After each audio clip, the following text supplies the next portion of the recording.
Au nom du Père et du Fils et du Saint-Esprit, la paix soit avec vous. Frères et sœurs, comme nous venons de le chanter, tous les peuples sont invités à rendre gloire au Seigneur et notre assemblée liturgique du dimanche est une sorte d'avant-coureur dans cette louange universelle, parce que déjà nous connaissons l'amour de Dieu pour nous, parce que déjà nous sommes associés à la vie de son Église, nous pouvons porter la louange du monde et la présenter à Dieu. Vous qui êtes ici ce soir rassemblés dans la cathédrale, vous qui vous associez à notre Eucharistie par KTO Télévision et Radio Notre-Dame. Tous ensemble, nous nous tournons vers le Seigneur et nous nous préparons à célébrer cette Eucharistie en reconnaissant que nous sommes pécheurs.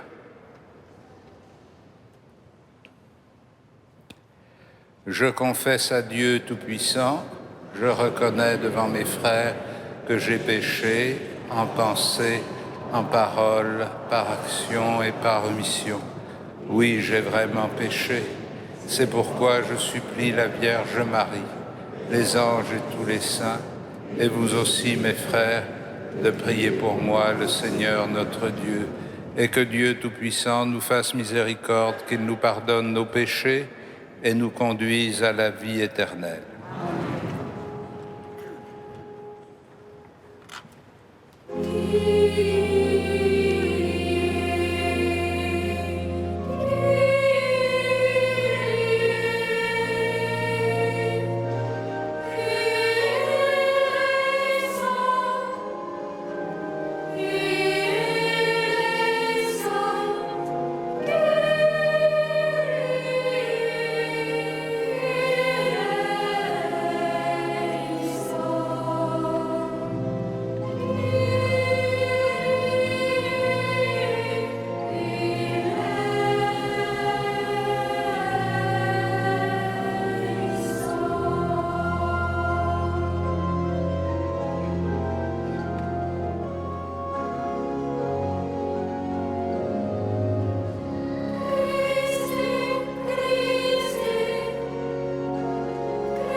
Gloria in excelsis Deo.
Prions le Seigneur.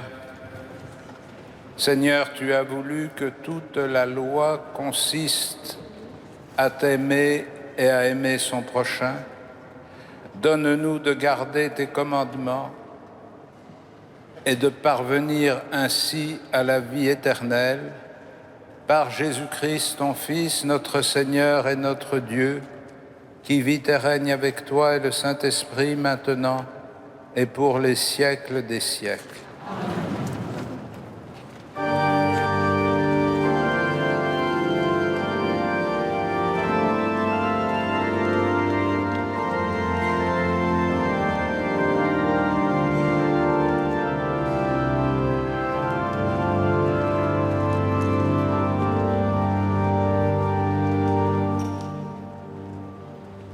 Lecture du livre du prophète Amos. Écoutez ceci, vous qui écrasez le malheureux pour anéantir les humbles du pays, car vous dites : quand donc la fête de la nouvelle lune sera-t-elle passée pour que nous puissions vendre notre blé ? Quand donc le sabbat sera-t-il fini pour que nous puissions écouler notre froment ? Nous allons diminuer les mesures, augmenter les prix et fausser les balances. Nous pourrons acheter le faible pour un peu d'argent, le malheureux pour une paire de sandales. Nous vendrons jusqu'au déchet du froment. Le Seigneur le jure par la fierté de Jacob. Non, jamais je n'oublierai aucun de leurs méfaits. Parole du Seigneur.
Qu'il siège parmi les princes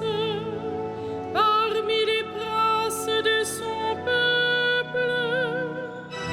Louez le nom du Seigneur, de la poussière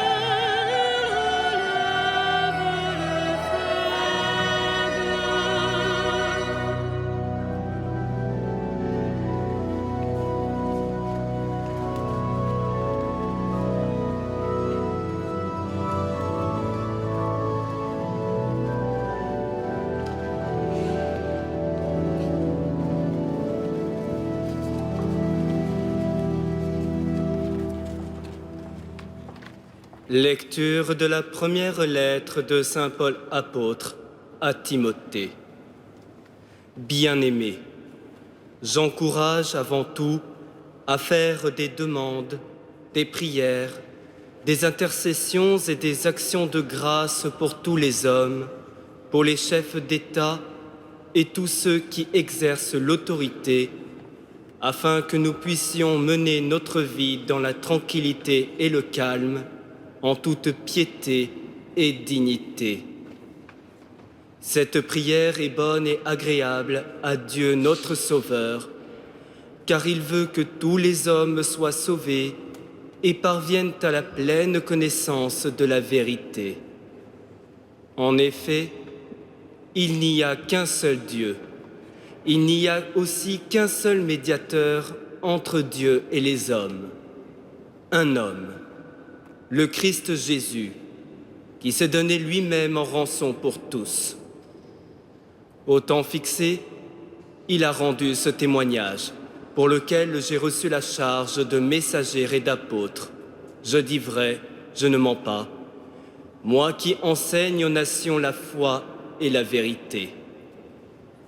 Je voudrais donc qu'en tout lieu les hommes prient en élevant les mains, saintement, sans colère ni dispute. Parole du Seigneur.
Le Seigneur soit avec vous.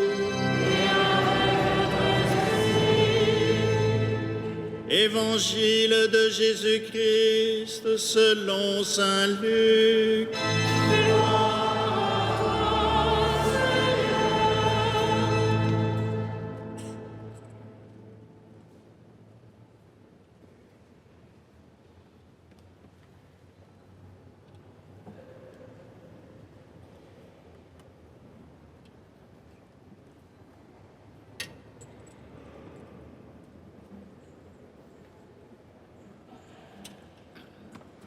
En ce temps-là, Jésus disait à ses disciples, « Un homme riche avait un gérant qui lui fut dénoncé comme dilapidant ses biens. Il le convoqua et lui dit, « Qu'est-ce que j'apprends à ton sujet? Rends-moi les comptes de ta gestion, car tu ne peux plus être mon gérant. » Le gérant se dit en lui-même, « Que vais-je faire puisque mon maître me retire la gestion ? Travailler la terre, je n'en ai pas la force. Mendier, j'aurai honte. Je sais ce que je vais faire pour qu'une fois renvoyé de ma gérance, des gens m'accueillent chez eux. » Il fit alors venir un par un ceux qui avaient des dettes envers son maître. Il demanda au premier, « Combien dois-tu à mon maître ?» Il répondit, « 100 barils d'huile. » Le gérant lui dit, « Voici ton reçu. Vite, assieds-toi et écris 50. » Puis il demanda à un autre, « Et toi, combien dois-tu » Il répondit, « 100 sacs de blé. Le gérant lui dit, « Voici ton reçu », écrit 80. Le maître fit l'éloge de ce gérant malhonnête car il avait agi avec habileté. En effet, les fils de ce monde sont plus habiles entre eux que les fils de la lumière. Eh bien, moi je vous le dis, faites-vous des amis avec l'argent malhonnête, afin que le jour où il ne sera plus là, ces amis vous accueillent dans les demeures éternelles. Celui qui est signe de confiance dans la moindre chose est digne de confiance aussi dans une grande. Celui qui est malhonnête dans la moindre chose est malhonnête aussi dans une grande. Si donc vous n'avez pas été digne de confiance pour l'argent malhonnête, qui vous confiera le bien véritable? Et si, pour ce qui est à autrui, vous n'avez pas été digne de confiance, ce qui vous revient, qui vous le donnera? Aucun domestique ne peut servir deux maîtres. Ou bien il haïra l'un et aimera l'autre, ou bien il s'attachera à l'un et méprisera l'autre. Vous ne pouvez pas servir à la fois Dieu et l'argent. Acclamons la parole de Dieu. Louange à toi, Seigneur Jésus.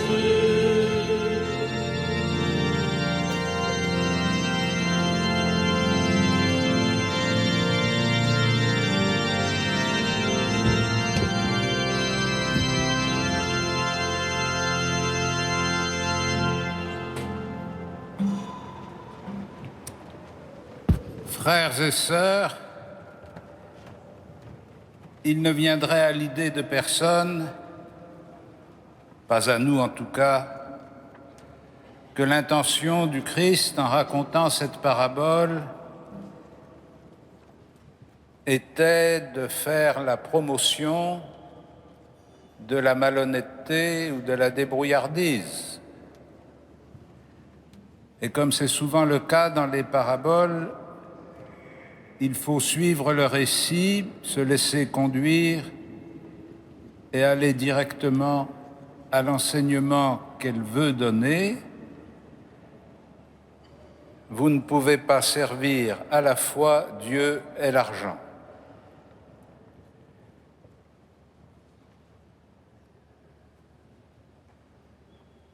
Cette affirmation du Christ est illustrée par la parabole,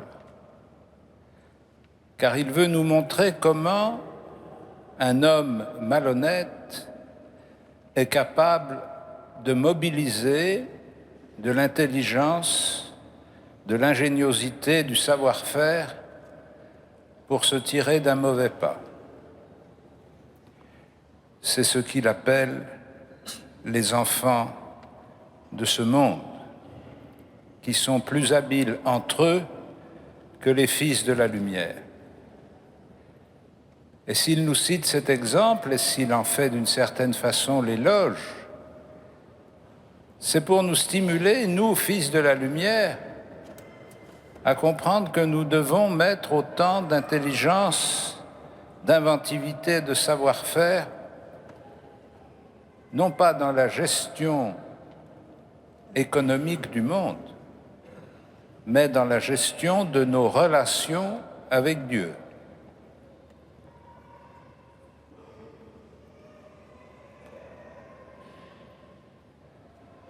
Il n'est pas si simple de dire que Dieu est le seul maître et qu'on ne peut servir que lui. Dans chacune de nos existences, nous sommes confrontés à des contraintes pratiques, économiques, auxquelles nous devons faire face. Chacune de nos sociétés est confrontée aux mêmes contraintes économiques. Et il n'est donc pas étonnant que, insensiblement ou de façon plus délibérée, le facteur économique devienne le seul élément déterminant du sens des choses. Si vous réfléchissez quelques instants à la masse d'informations que nous recevons sur le cours du monde, vous apercevrez que plus de 80% de ces informations sont des informations économiques. Et quand je dis économique, je suis encore généreux, car elles réduisent la vision de l'économie à sa dimension financière. Si quelqu'un propose une solution, une action, une idée, la première question qu'on va lui poser, c'est combien ça coûte. On ne lui demandera pas quels fruits on pourra en retirer pour le bonheur des hommes. On lui demandera le prix. Et c'est ainsi que progressivement nous voyons toute la réalité économique de notre société, c'est-à-dire ces entreprises, les hommes et les femmes qui contribuent à la vie de notre pays, être relégués au second plan. Et on voit se substituer la valeur financière à la valeur humaine. L'économie est faite pour l'homme et non pas l'homme pour l'économie.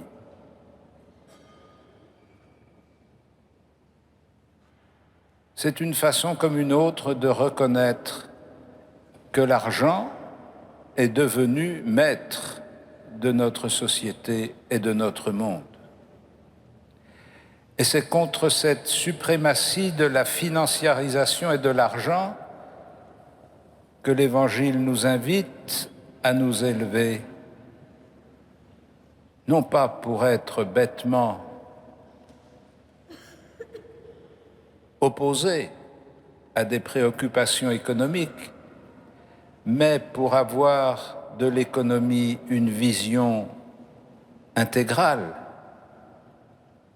qui vise le bien-être des hommes, du plus grand nombre d'hommes possible, et non pas simplement le rendement financier. Nous savons bien que cette question est une question centrale dans l'organisation de notre monde, et dans une année où nous allons être sollicités de choisir entre différents projets de société, nous ne pouvons pas oublier que cette question est une question première. Comment l'homme, la femme, les enfants, les vieillards sont-ils traités dans la vision financière de notre monde?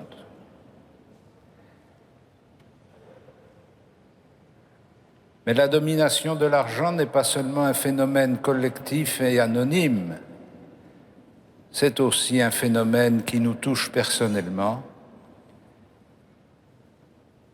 Et l'Écriture, comme nous l'avons entendu aujourd'hui, nous invite à être attentifs à deux aspects de notre vie. Le premier, comme le prophète Amos, qui s'élève contre l'injustice et l'oppression des pauvres,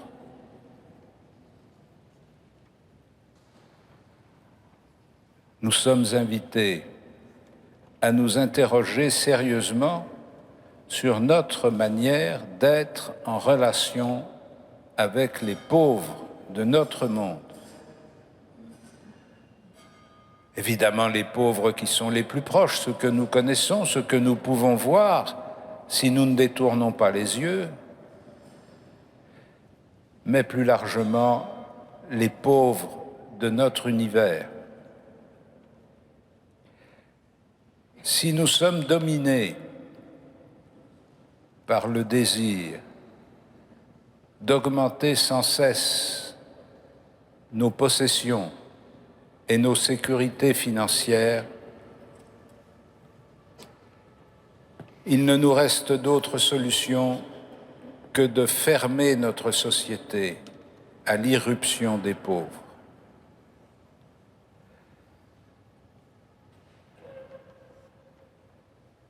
Je ne pense pas aujourd'hui, ici, maintenant, à quantité d'hommes et de femmes dans notre pays qui vivent dans des situations très difficiles. Mais je pense globalement à la prospérité dont nous bénéficions et que nous voulons sauvegarder à tout prix, fût-ce au prix de la mort, de ceux que nous refusons de recevoir. On ne peut pas servir Dieu, être fidèle à son commandement, sans servir notre prochain. Et on ne peut pas servir notre prochain si nous sommes aliénés dans la dépendance à l'argent. Et la deuxième piste que nous proposent les lectures que nous avons entendues, c'est de donner un contenu, un sens à la prière commune de l'Église dans l'épître de saint Paul à Timothée. Nous voyons comment cette prière qui rassemble les préoccupations, les soucis, les intérêts, les souffrances, les espérances, les actions de grâce de chacun et de chacune, cette prière est un élément déterminant de la mission de l'Église. Jour et nuit, à travers le monde, par la voix des moniales, des moines, mais par la voix de chacun et de chacune d'entre nous. Jour et nuit, l'Église est invitée à présenter à Dieu une prière qui permette aux hommes de mener une vie tranquille et calme, puisque tous sont appelés à être sauvés dans le Christ. Cette tranquillité et ce calme, nous le savons, il ne dépend pas seulement de nous, il dépend aussi des autres. Mais il dépend de nous de ne pas accroître l'exaspération, l'inquiétude, la peur, l'angoisse, en oubliant que chacune de nos vies est dans la main de Dieu et que c'est lui qui est le maître de nos vies. Prions donc le Seigneur pour qu'il accueille le plus largement possible ceux et celles qui cherchent la réconciliation, la miséricorde, la paix, le calme, la tranquillité, la dignité, et qu'il nous rende capables de les accueillir. Amen.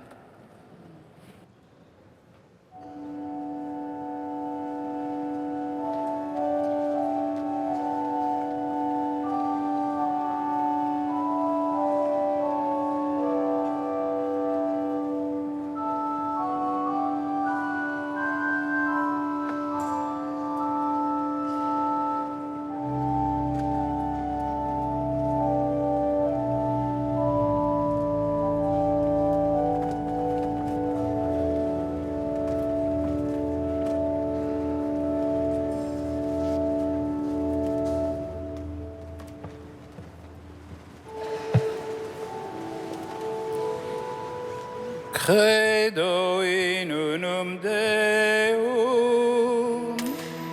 Pater omnipotente, Factor et Cilium,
Prions ensemble au moment d'offrir le sacrifice de toute l'Église.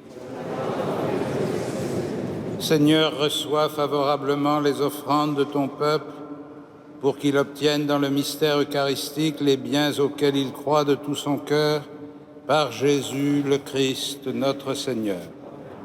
Le Seigneur soit avec vous. Et avec votre esprit. Élevons notre cœur. Nous le tournons vers le Seigneur. Rendons grâce au Seigneur notre Dieu.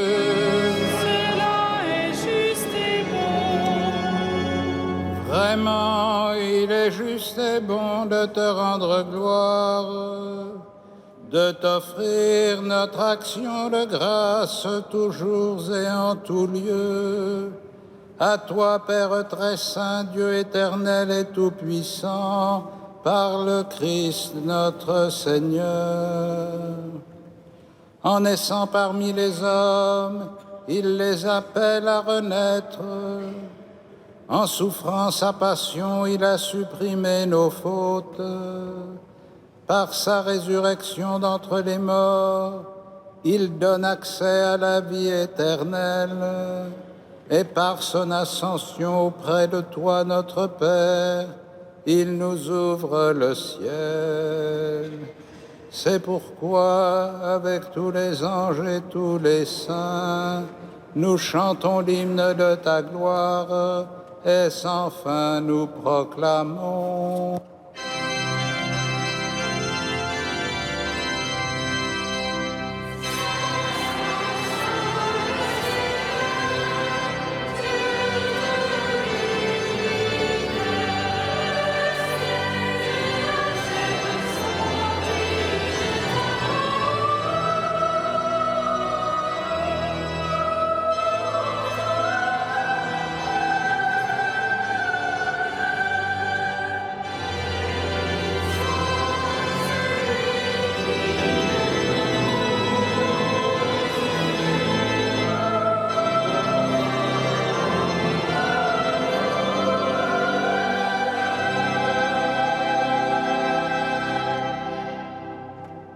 Tu es vraiment saint, Dieu de l'univers, et toute la création proclame ta louange. Car c'est toi qui donnes la vie, c'est toi qui sanctifies toutes choses par ton Fils Jésus-Christ, notre Seigneur, avec la puissance de l'Esprit Saint. Et tu ne cesses de rassembler ton peuple afin qu'il te présente partout dans le monde une offrande pure.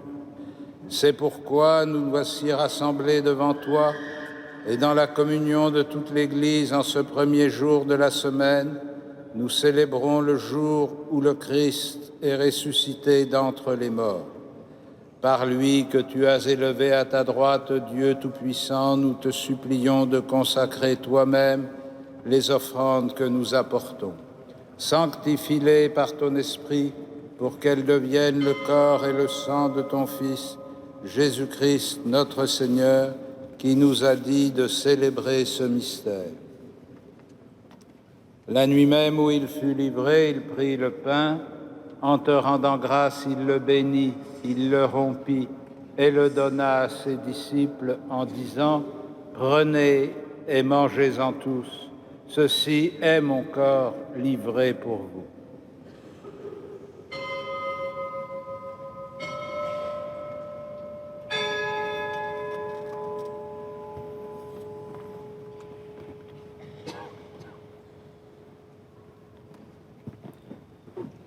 De même, à la fin du repas, il prit la coupe. En te rendant grâce, il la bénit et la donna à ses disciples en disant « Prenez et buvez-en tous, car ceci est la coupe de mon sang, le sang de l'alliance nouvelle et éternelle, qui sera versé pour vous et pour la multitude en rémission des péchés. Vous ferez cela en mémoire de moi. »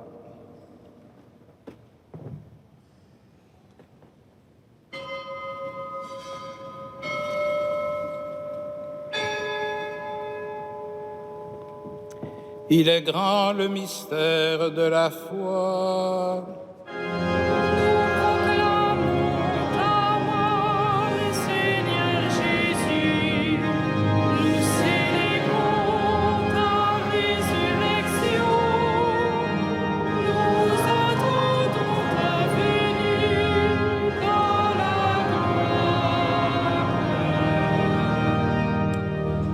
en faisant mémoire de ton Fils, de sa passion qui nous sauve, de sa glorieuse résurrection et de son ascension dans le ciel, alors que nous attendons son dernier avènement, nous présentons cette offrande vivante et sainte pour te rendre grâce.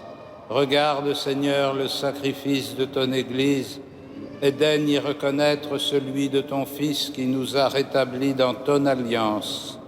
Quand nous serons nourris de son corps et de son sang et remplis de l'Esprit Saint, accorde-nous d'être un seul corps et un seul esprit dans le Christ, et que l'Esprit Saint fasse de nous une éternelle offrande à ta gloire, pour que nous obtenions un jour les biens du monde à venir, auprès de la Vierge Marie, la bienheureuse Mère de Dieu, de Saint Joseph, son époux, avec les apôtres, les martyrs, Saint Denis et tous les saints qui ne cessent d'intercéder pour nous.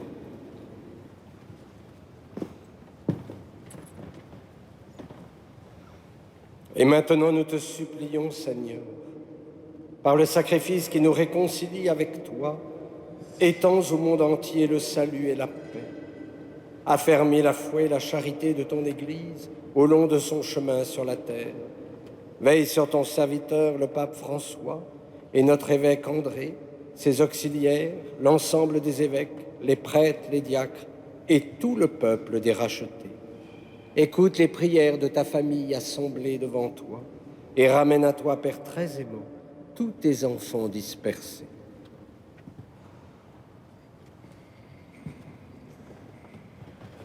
Pour nos frères défunts, pour les hommes qui ont quitté ce monde et dont tu connais la droiture, nous te prions. Reçois-les dans ton royaume, où nous espérons être comblés de ta gloire, tous ensemble et pour l'éternité, par le Christ notre Seigneur, par qui tu donnes au monde toute grâce et tout bien.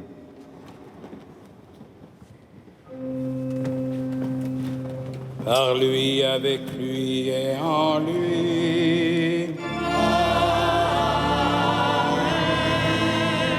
À toi, Dieu le Père Tout-Puissant, dans l'unité du Saint-Esprit.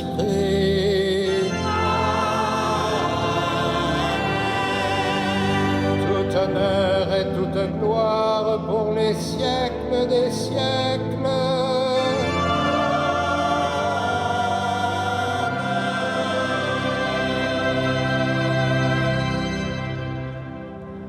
Unis dans le même esprit, nous pouvons dire avec confiance la prière que nous avons reçue du Sauveur. Notre Père, qui es aux cieux, que ton nom soit sanctifié, que ton règne vienne, que ta volonté soit faite sur la terre comme au ciel. Donne-nous aujourd'hui notre pain de ce jour. Pardonne-nous nos offenses, comme nous pardonnons aussi à ceux qui nous ont offensés. Et ne nous soumets pas à la tentation, mais délivre-nous du mal. Délivre-nous de tout mal, Seigneur, et donne la paix à notre temps. Par ta miséricorde, rends-nous libres du péché, rends-nous forts devant les épreuves, en cette vie où nous espérons le bonheur que tu promets et l'avènement de Jésus-Christ, notre Sauveur.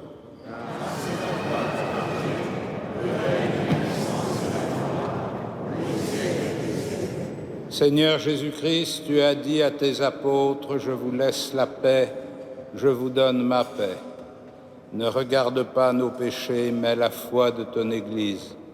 Pour que ta volonté s'accomplisse, donne-lui toujours cette paix et conduis-la vers l'unité parfaite, toi qui règnes pour les siècles des siècles. Amen. Et que la paix du Seigneur soit toujours avec vous.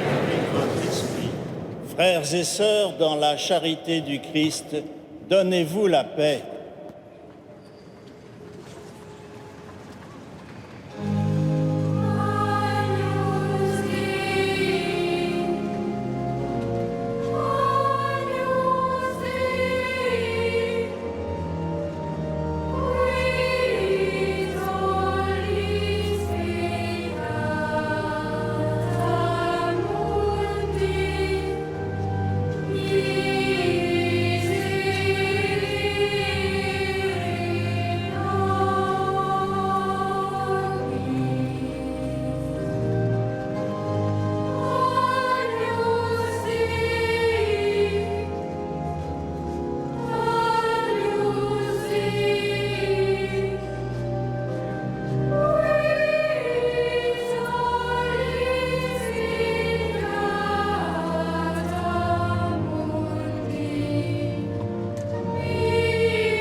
Heureux les invités au festin des noces de l'agneau.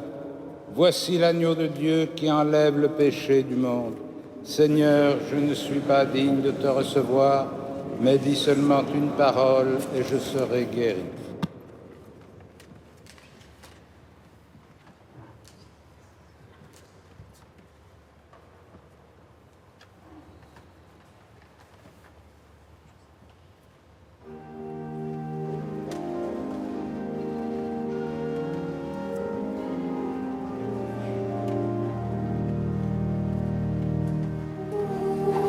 Salutaris,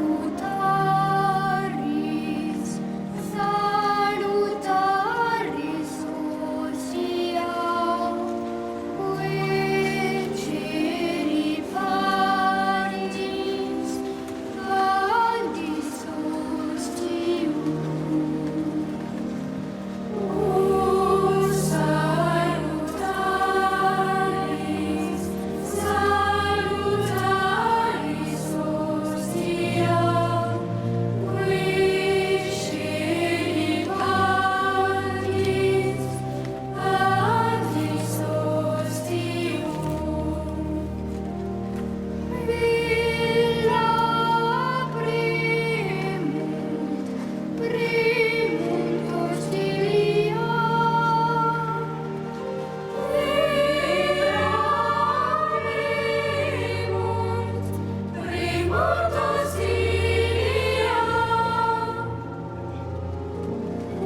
Je vous invite à emporter avec vous la feuille de liturgie et surtout cathédate, où vous pourrez noter les différentes rencontres proposées entre les conférences du Jubilé, les auditions d'orgue, les concerts le mardi.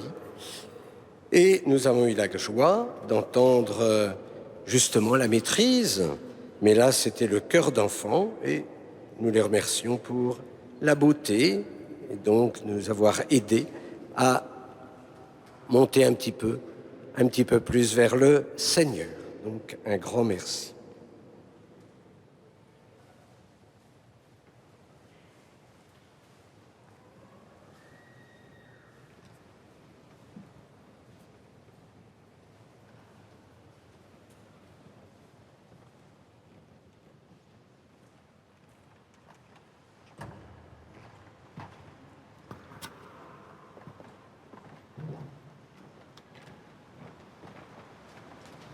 Seigneur, que ton aide accompagne toujours ceux que tu as nourris de tes sacrements, afin qu'ils puissent, dans ces mystères et par toute leur vie, recueillir les fruits de la rédemption par Jésus le Christ, notre Seigneur. Amen.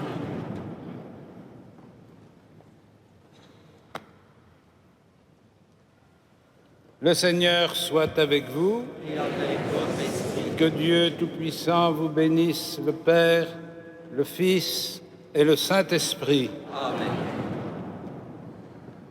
Allez dans la paix du Christ.